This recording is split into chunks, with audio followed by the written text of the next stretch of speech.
Hi everybody, welcome back again to the plot. Well, today's job is I've got to do some work on my strawberry beds. I have had a nightmare recently. I've got a rotten cold. I have been wanting to get down here for a few days and just not been able to. I've just been so man-flued up. So do excuse me if you hear me sneezing or anything else in the video. And the sound might be a little bit off because I have forgot to bring the microphones. So I have this lovely little microphone, very, very good microphone. But it needs a receiver which plugs into my phone. And it's dead. And it's left at home. So I forgot all about it. And now I'm kind of stuck because I've got your lovely videos to record today and I've got no microphones. So the sound might be a little bit funky. I do apologise. I'll try and get it sorted out in the edit if I can, but just forgive me if it's a little bit off. So yeah, we have got a big old pile of this stuff down here. Wait, I will grab you. Ready? Equinola. So, as you might see in the thumbnail, it's all about strawberries today. I'm going to get these prepped now. My wife is known on this plot as the queen of strawberries. Last year we took out 60 kilos of strawberries from about 50 plants. It was ridiculous. We were harvesting them every 2 days. There were so many. I think we made like 20 kilos of jam at one point. We made cordials and all sorts out of these strawberries, giving them away because we just had too many, and they were gorgeous as well. Really juicy, really sweet. We were just, yeah, handing them out left, right and centre, and everyone now is very jealous of my wife's strawberry bed. But I've got 2 big bales here of Equinola. I'm only going to use one of these today, but the reason why I'm going to be putting Equinola down, there are so many good reasons to use Equinola on your strawberry beds. One, it helps with warmth, so it helps keep the warmth in and keeps the plants, you know, more productive during later times in the season when it starts to cool down. We had strawberries coming out of my wife's plot way after everybody else. About a good 6 weeks after, we were still getting fruit and everybody else has died off. So it does work. It's also beneficial to help keep the fruit off the mud. Stops if we have any summer showers or anything like that, it stops mud splashing up onto the fruit. It also holds in moisture. It's treated with lemon and tea tree, I believe. And that also helps keep away pests. It's just, yeah, there are so many benefits to it. It also helps with the soil condition as well. You name it, it goes on and on and on. It is a fantastic little secret for strawberry beds. So now you know. Buy yourself some Equinola. A 20 kilo bale like this, or bag, whatever you want to call it. I call it a bale. Will set you back about 12 quid. And you're probably only going to need one. I mean, with the 36 plants I've got down there spread out at about 40 centimeters apart, you're only going to use one. I should only use one anyway. I hope I'm only going to use one. My wife's got one for her plot, and we've got a spare just to top up as the season goes on. It does break down a little bit, and we want to apply some more, so early autumn, just to protect the plants again over the winter. So we're going to be doing that. We want a nice thick sort of like inch of it all the way over a whole lot. So we're going to get that started. But first things first, as always, I need a cup of tea. Now today I definitely need a cup of tea because I'm not feeling great. Right, I'll catch you lot in a minute. Right, so Equinola. Now it's very, I can see on the camera it's very difficult to see because I've got thousands and thousands of these growing everywhere. Mushrooms, as we all know. Now I'm very, very torn because I've looked online, done a lot of searching, and everybody's saying the same thing, or everything is saying the same thing. So they're very beneficial. When the mycelium grows through the soil, it breaks down the compost. Now, obviously, this compost is quite woody. stuff like that. So it breaks it all down, and what it breaks down into, I can't remember the name of it now, it starts with H, it's like harib or something like that. But when it breaks down, it produces this stuff which is fantastic for the plants, and it's not going to affect the plants in any way. It only consumes dead organic matter, and it's not going to affect the plants in any way. It aerates the soil, it puts nutrients into the soil and all sorts. However, they look damn unsightly. It's almost difficult to see some of my plants because I've got so many mushrooms growing. So I'm very torn, I've got to say, I'm very torn. But we will see what happens. We will see what happens. I'm going to give it a little bit more time, and then I'll make a decision whether or not I'm going to get rid of them or spray them. Some people are saying a bit of bicarb will kill them straight off, but I don't know if that will affect the plants or not, or what. I just don't know what to do with these at the moment. The general consensus is to leave them alone, and they'll die in the summer. At the same time, I'm kind of sat here going, I just don't want them in the soil or anything else. But it is what it is. But anyway, back to what we're doing. Equinola, horse bedding. Now, you can see on here, precise chopped oilseed rape straw, very absorbent, dust extracted, textured with essential, there you go, treated with essential natural oils. Fresh fragrance, natural product. That's what we want. That is what we want. So I'm going to split this bag open and start putting a good layer of this over the entire area. Don't want to lose that.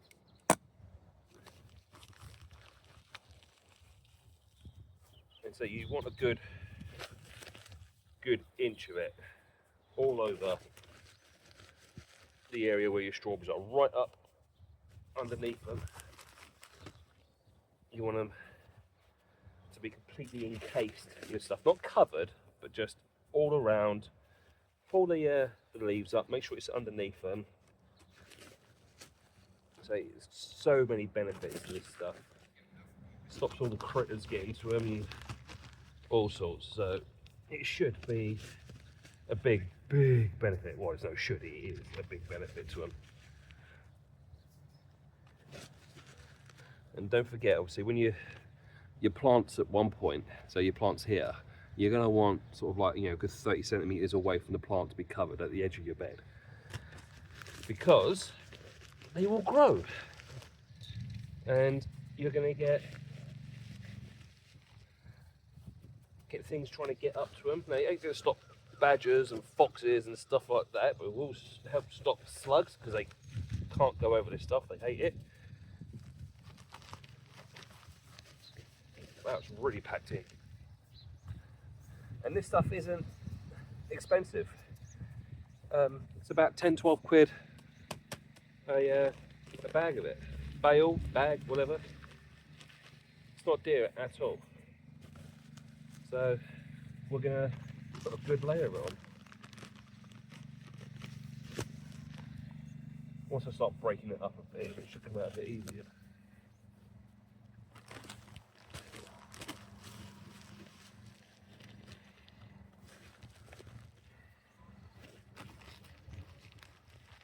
Now, my good lady said to me, why have you planted your strawberries so far apart from each other?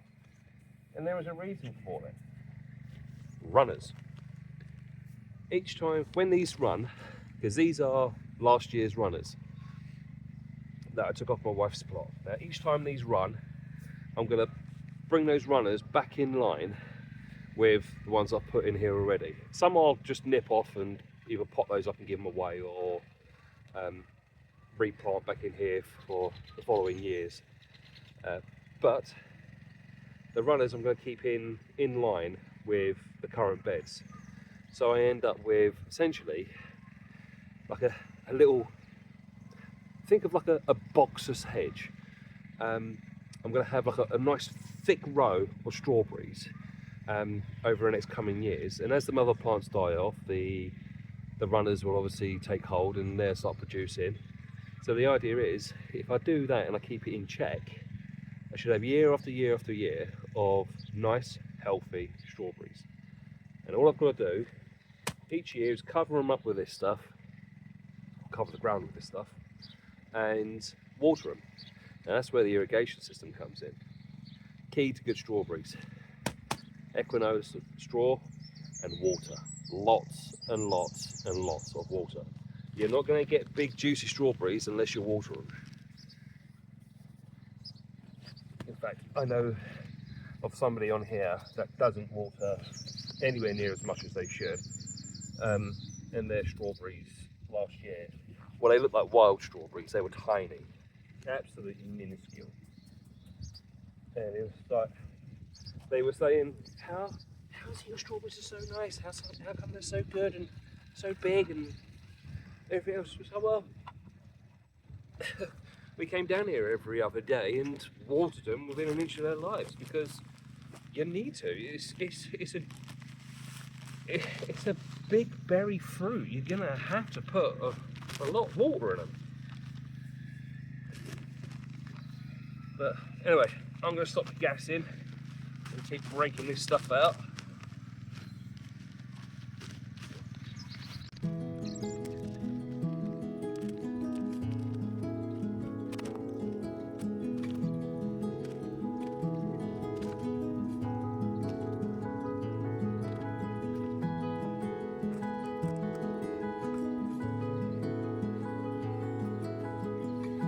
I can actually feel the heat. My knees are actually warm. It's strange.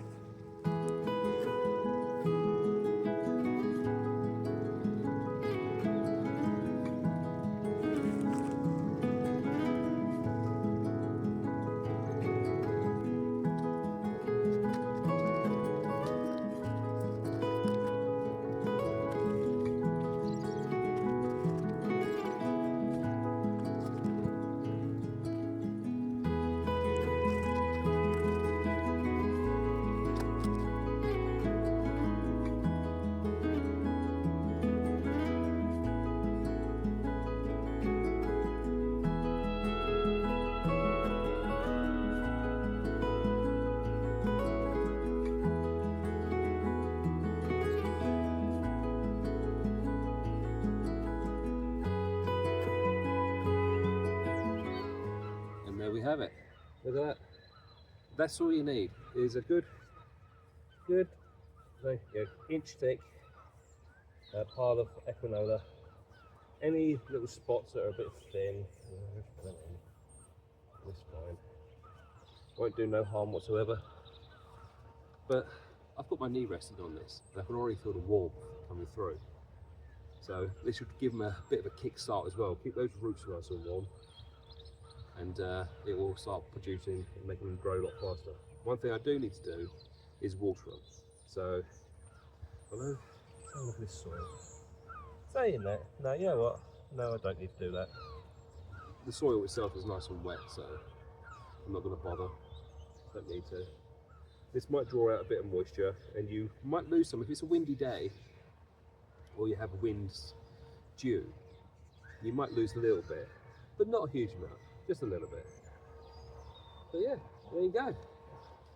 Equinola straw installed around the strawberry beds. Little secret, guys, do it. That's cost me about £10 to do, and you will get a hell of a lot more strawberries out just for doing this. It will be a huge benefit. Lots of water, bit of straw, fantastic strawberries. Right, according to Mr. Google, you plant these 2 to 5 inches below the surface in a pot 40 centimetres by 40 centimetres, only one. Now, I thought I could put them closer together than that, but apparently no, they've got to be quite far apart from each other. They need to be contained, and they need to be at a 45-degree angle. So that's 2 to 5 centimetres below the surface at a 45-degree angle, and that's it, keep them far apart. It does say they spread, so I think a pot might be better. I was going to do those boxes, but I do have, sat down there, ting, that one down there, I do have a nice big pot, and it says 40 centimetres around, and that's about 60. So I think I could put one in there, and see how that goes, and put the others sort of maybe in one of these beds. Just fill that up and put that in there maybe. It says it likes well draining free soil. Compost is great for that. No rocks, compost again. So I don't see no reason why it shouldn't work.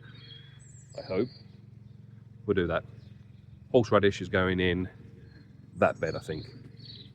I could put all 5 roots I got in there. I don't know whether or not 5 roots is a lot. Is it too much? Is it not enough? For all I know, that's the size of a horseradish. That's how they grow. So, yeah. I'm going to stick them in there and they got 50-50 chance. So, yeah, right. Let's get planted. So, what I'm going to do is I'm going to use this bed here. Now, this is one of the new ones that my lovely wife has donated to the cause.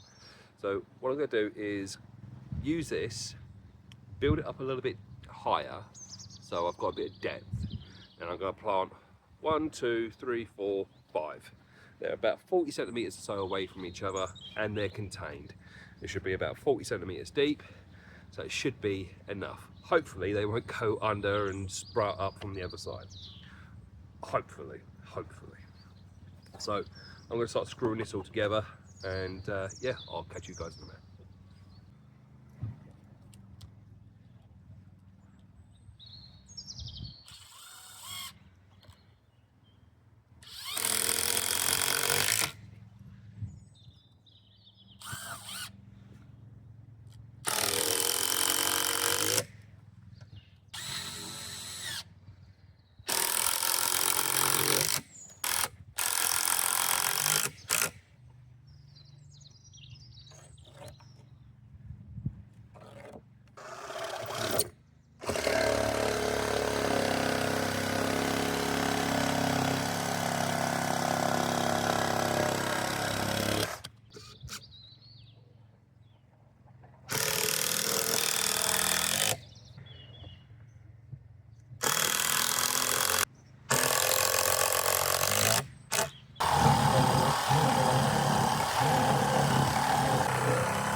I think that's about right there.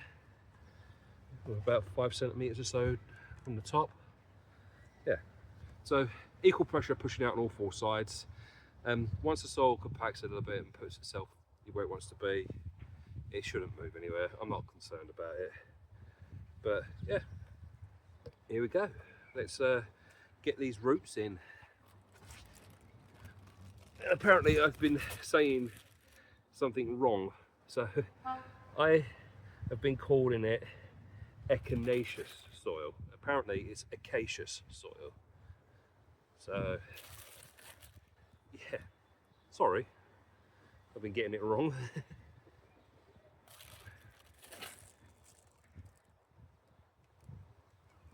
So as per the instructions, I am putting these in at a 45-degree angle, about 40 centimetres or so apart. And it comes with this soil in the bag. I'm just going to add that to the little holes that I've created. No idea. Well, it looks like some sort of mulch or something like that, but probably just keep them damp. But won't do no harm to add it. Put that in my pocket so it don't blow away. And all I've got to do now is add the rest of that to this. Where's my shovel? Down there. Oh yeah, that's right. Ugh, my leg.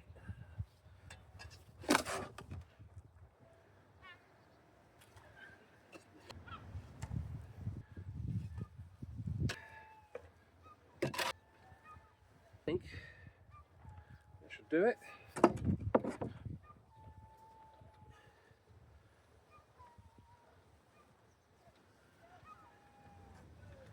There's something to be said about using your hands. Touched on this, I think, in the last video, where I was talking about, probably a lot of you skipped it, I was talking about absolute load of rubbish, but about just reconnecting with soil and enjoying yourself. And yes, yeah, end up with black hands. The old saying, you gotta eat a peck of dirt. I always thought it was a pack of dirt, but apparently it's a peck of dirt. A peck is a measurement. And apparently it's quite a lot. As I say, if you don't know, the saying is, you gotta eat a peck of dirt before you die. And that's quite a lot of soil. I'm not sure I want to do that in one sitting. Good for your immune system. That's what we need. Less Dettol and Domestos and all that stuff, and get dirty. Build your immune system. As he says, sitting out here now over a stinking rotten cold. Yeah. I know. I am treasure trove of, what's the word I'm looking for?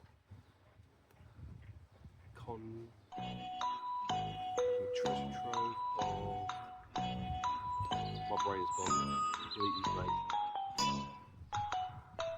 Con something, and my brain is just sitting there saying, no, I'm not going to give you that word. Oh, contradictions, that's it. Treasure trove of contradictions. There you go, look at that. Nice and level, nice and flat. Now I've made that all nice and flat and nice and level. I can guarantee it, I'll put money on it, that by tomorrow someone's been in here digging. It's going to be either the resident badger, which you all know my views on badgers, or one of the foxes. We do have, there's a badger set over the far corner, it's probably about 150 metres away, and then down the very bottom corner there's a fox hole down there. We think she's got babies this year, which is kind of nice. One day I will put out a trap cam to see what's going on, like a little trail camera, and see what I can catch, see what comes on my plot at night. That'd be really interesting. Let me know if you want me to do that. I'll buy one if needs be, and we'll have a play and see what comes up, see what we see, anything interesting. So, horseradish is planted. Strawberry beds are all prepped for the new year, or the year ahead. I think we're about done for today. Guys and girls, thank you so much for everybody that's joined us today. Please like and subscribe to the channel if you're not already, and leave a comment. Let me know what you think. If you want me to see me do anything or want to play with anything, let us know. And also, we're going to be hosting another competition next month. I'm not sure what I'm going to be giving away yet, but I will be giving away something. Take care, everybody. I will see you again soon. Bye bye for now.